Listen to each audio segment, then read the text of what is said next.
My name is Jessica. I'm 18 years old, and this is the story of how I spent my graduation day, sitting alone in my car, eating cold fries and trying not to cry. Everyone says graduation is supposed to be one of the happiest days of your life, and maybe for most people it is, but not for me. While my classmates were hugging their parents and taking endless photos with balloons and flowers, I sat in the farthest corner of the school parking lot. I wasn't hiding, really. I just didn't want to be seen. Through the foggy windshield, I watched the gym. Doors swing open, and families pour out. Mothers dabbing tears, dads beaming with pride, younger siblings climbing onto the stage for photos. Inside my car, the silence was deafening. My cap and gown were crumpled on the seat beside me. The diploma I worked so hard for rested unopened in my lap. I had sent out invitations, one to my mom at the halfway house, one to my dad's old address, though I doubted he still lived there, and one to my aunt, who hadn't called me in over a year. I wasn't surprised when no one showed up. Disappointed, yes, but surprised, not really. So I did what I always do. I kept to myself, swallowed the ache, and tried to pretend I didn't care. But just when I thought the day couldn't feel more empty, there was a knock on my window. And that changed everything. People talk a lot about broken families, but they never tell you how quiet the world gets when no one is looking for you. Growing up, it was mostly just me. My dad left when I was 6. One day he was packing for a trip, the next he was just gone. No goodbye, no explanation. After that, it was just my mom and me, and some days not even her. Mom had her own battles, pills mostly, then later, whatever she could get her hands on. When I was 13, I started cooking my own dinners and walking to school alone. I learned to lie to teachers about bruises and skip meals. I also learned how to disappear in plain sight. At 15, I got a job at the grocery store down the block. It was under the table, late nights, weekends, whatever they could give me. I told myself it was just to save money, but the truth was I needed something to do, somewhere to go that wasn't home. When my mom got arrested the second time, I moved in with my aunt. She said it was temporary, just until things settled down, but she barely looked me in the eye like I reminded her of something she'd rather forget. I stayed in the guest room, tried not to take up space. When I turned 17, I rented a small room from an older woman who lived alone. She liked me because I paid rent on time and didn't make noise. School is the only place I ever felt halfway visible. I wasn't popular, but I got good grades. I joined the yearbook club, not because I liked cameras, but because I liked being behind one. Watching, not watched. I knew graduation was coming. I circled the date on my calendar and read, not because I was excited, but because I needed a finish line, one last mountain to climb. So I sent out those invitations. I told myself maybe, just maybe someone would show up. Maybe my mom would get clean in time. Maybe my dad would feel a flicker of guilt. Maybe my aunt would remember what it felt like to care. But no one came, and even though I had expected, it still hit like a punch to the chest. That's the thing about hope. It's quiet, stubborn, and painful when it dies. So when the ceremony ended, I didn't linger. I didn't want to answer questions or fake smiles. I took off my gown in the bathroom, grabbed a burger from the drive-thru, and parked my car as far from the noise as I could. I wasn't angry, just tired of pretending that I mattered to people who had long stopped showing up. That's where I was, physically and emotionally, when I heard the knock on my car window. When I think back to that day, everything feels a little muted, like watching a movie with the volume turned down. The ceremony itself was fine. I walked across the stage like everyone else. Principal Monroe called my name. I smiled for the camera. I shook hands. I said, "Thank you." I took my diploma. It all looked normal. From the outside, you probably couldn't tell anything was wrong. But on the inside, I felt hollow. Not sad, exactly. More like disconnected. The gym was packed. People were clapping and cheering, waving signs and snapping photos. Every time a name was called, another row of family members would leap to their feet. Moms in dresses, dads with camcorders, grandparents wiping their eyes. When my name was announced, I heard a small cheer, probably one of my teachers. I appreciated it. I really did. But when I looked out into the crowd, there was no one standing for me. No one with a camera, no one waving. I walked off the stage and straight into the hallway. I didn't wait for the reception. I didn't want cake or small talk. I just needed air. I went to the restroom, pulled off my gown, and stuffed it into my backpack. My hands were shaking, but I wasn't crying. I think the tears had already run out, somewhere between age 13 and 17. Outside, the sun was too bright. I slid into my car and slammed the door like I could somehow shut the world out with it. I pulled into a drive-thru, ordered whatever was cheapest, and parked behind the auditorium in a spot where no one would see me. That's where I sat, just me, a lukewarm burger, and a pile of crushed expectations. I stared at the dashboard. The radio played something soft, but I wasn't really listening. I opened the bag and took a bite. The fries were soggy. The burger was dry. I chewed anyway. I kept thinking about how strange it felt after everything I'd gone through, every test, every night shift, every early morning, when I forced myself out of bed just to show up. This was how it ended, alone in a car that smelled faintly of coffee and fast food grease. This was supposed to be a big moment, a milestone, and yet it felt like just another Tuesday. I looked at my diploma, still sealed. For a second, I wondered if it was even real. If maybe someone would knock on my window and tell me they'd made a mistake, that someone like me, someone who had barely made it through, didn't really belong here. And in a way, that's exactly what happened. Because just as I took another bite of my sandwich, there was a sudden knock on my window. It startled me. I dropped the burger into my lap.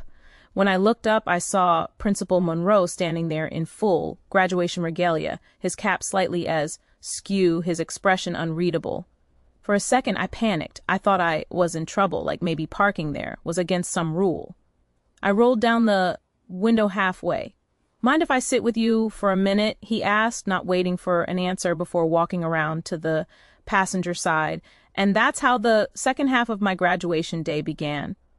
Principal Monroe opened the door and folded himself into the passenger seat, like he'd done it 100 times before. His robes bunched up awkwardly around his knees. I scrambled to move my backpack and the crumpled gown out of the way, shoving them into the back seat, along with a few empty coffee cups and receipts. "Sorry," I mumbled. "It's a mess in here." He smiled, adjusting his seatbelt even, though we weren't going anywhere. "You should see the teacher's lounge," he said. "This is spotless by comparison." We sat in silence for a minute. I stared at the steering wheel, unsure why he was there or what I was supposed to say. Then he spoke, not looking at me, just watching the empty parking lot in front of us. "I noticed you didn't stay for the reception." I shrugged. Didn't really feel like celebrating. "I understand," he said quietly. "Believe it or not, I skipped mine too." That caught my attention. I glanced over at him. "My parents were in the middle of a divorce," he continued. "They argued all the way through the ceremony. I left right after I got my diploma and went to the library, sat between the fiction shelves for 3 hours. He chuckled softly, not bitterly, just like someone telling a story from a lifetime ago. It wasn't what I pictured either. I didn't know what to say. The man who had always seemed so composed, so in control, suddenly felt human, like someone who knew what it meant to feel invisible. He turned to face me. "Jessica, I've seen your transcripts. I know what you've been dealing with. I know how hard you've worked to be here today." I shifted in my seat, uncomfortable under the weight of his words. "It's not a big deal," I said quickly. "Lots of people have it worse." He nodded slowly. "True, but that doesn't make what you've done any less impressive." I looked away. "You know, 4 years ago," he added, "your middle school counselor reached out to me, told me you might not make it through high school, said your attendance was shaky, that your home life was unstable." He paused. "She wasn't wrong. Statistically, students in your situation, most don't make it, but here you are." It was strange hearing someone say it out loud. I'd buried most of that, kept it locked up and wrapped in sarcasm or silence. "I guess I just didn't want to become another statistic," I said. He smiled. "You didn't." We sat quietly for a few more moments, the late afternoon sun stretching shadows across the dashboard. Then he added, almost as an afterthought, "Sometimes we look so hard for the people who aren't there. We forget to notice the ones who were." That line stayed with me because up until that moment I hadn't realized how many people had been quietly showing up for me all along. I stared at the dashboard, processing what he just said. The ones who were there. It sounded simple, but when Principal Monroe started naming names, something inside me shifted. Miss Keller stayed late every Tuesday to help you with math, he said. You probably thought she just liked tutoring. I nodded slowly. I remembered those sessions, how she'd bring snacks and never asked why I always looked tired. She just showed up week after week, even when I was too exhausted to care. Coach Ramirez let you use the gym showers when your water was shut off for 2 weeks, he continued. My cheeks flushed. I'd hoped no one knew about that. Miss Lorna in the cafeteria always made sure you got a little extra on your tray, said you were still growing. I felt the lump in my throat swell, and then he added, and I seemed to call someone giving you a key to the staff lounge. That week you didn't have a place to sleep. That stopped me cold. He knew. Miss Franklin, my English teacher, had quietly slipped me the key, told me to use the couch and to be out before 6 a.m. when the early teachers arrived. I thought it was our little secret. I didn't know anyone else had noticed. You weren't as invisible as you thought, Principal Monroe said gently. You just didn't have the kind of support that shows up in photo albums. His words weren't dramatic. They weren't loud, but they hit harder than any applause I could have gotten in that gym. I'd been so consumed by what was missing. Parents in the audience, a ride, home, someone to take pictures with me, that I had completely overlooked. The quiet care stitched through my daily life. A math teacher with kind eyes and unmatched patience. A cafeteria worker with a soft spot for kids who cleaned their trays. A principal who noticed things but didn't make a show of it. They had been there, just not in the way I'd expected. I guess I didn't think it counted. I admitted all of that. I don't know. I thought support had to come from family. Support, he said, comes from people who show up. Blood doesn't guarantee it. Love does. I swallowed hard. You didn't do this alone, Jessica. He said, you carried the weight, yes, but others helped you lift it piece by piece. There was no lecture, no inspirational speech, just truth delivered in the stillness of a car that had become my shelter that afternoon. And then without ceremony, Principal Monroe reached into his robe and pulled out an envelope. This was supposed to be given out at the reception, he said, handing it to me. But since you missed it, inside was a card. Handwritten messages covered every inch of the page. Every teacher, counselor, and even some staff members had signed it. Jessica, you've amazed us, all. Your strength inspired my whole semester. You made it, and we are so proud of you. There was also a folded check clip to the inside. It's a little something we put together, he explained. We heard about your scholarship. This is just to help with books or supplies, whatever you need. I didn't know what to say. My throat tightened, my eyes burned. I blinked hard and looked out the window, pretending to focus on the empty lot. I wasn't used to receiving, especially not like this. For a long time, I thought being strong meant surviving alone, that needing help was weakness, that I had to earn every scrap of kindness. But maybe strength is also about accepting love, even when it comes quietly, even when it surprises you. Especially then, I held the card in my hands like it might disappear if I blinked too long. It wasn't flashy, just a plain white envelope with my name written in looping blue ink. But to me, it felt heavier than any award or certificate I'd ever received. I read every message inside, slowly, like I was trying to memorize them. Some were short and sweet. Ears were full of details, inside jokes from class, words of encouragement, memories. I hadn't realized anyone else remembered. There were people in that building who had been watching me, rooting for me, even when I thought I was just blending into the background. And that check, I still don't know how they pulled it together. Principal Monroe said it wasn't much, but to me, it was everything. It meant I could buy my college textbooks without taking on more debt. It meant someone believed in my future enough to invest in it. It meant I wasn't as alone as I'd convinced myself I was. I don't know what to say, I finally whispered. You don't have to say anything, Principal Monroe replied. Just don't waste it. Keep going. I nodded, trying to swallow past the lump in my throat. He glanced at his watch. The reception's probably wrapping up soon. I should head back. As he opened the door, he paused and looked at me again. "Jessica, people are shaped by those who show up, not just the ones who leave." That line stuck with me because for years I'd been shaped by absence, by the people who didn't come, didn't call, didn't care. I'd let that define me. I wore it like armor. But maybe I'd miss something important. Maybe I wasn't broken. Maybe I was just looking in the wrong direction. Principal Monroe stepped out of the car and adjusted his robes. Then, before closing the door, he leaned in one more time. "A few of us are grabbing dinner at Molly's Diner in an hour," he said. "Casual. Why, no pressure, but you'd be welcome." Then he walked away, leaving me alone in the car, the envelope still warm in my lap.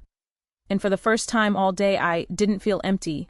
I felt seen, and that changed everything. I sat there for a long time after Principal Monroe left. The parking lot was slowly emptying, families loading into cars, balloons bouncing in the breeze, laughter drifting through the open windows of the gym. But inside my car, everything had gone still.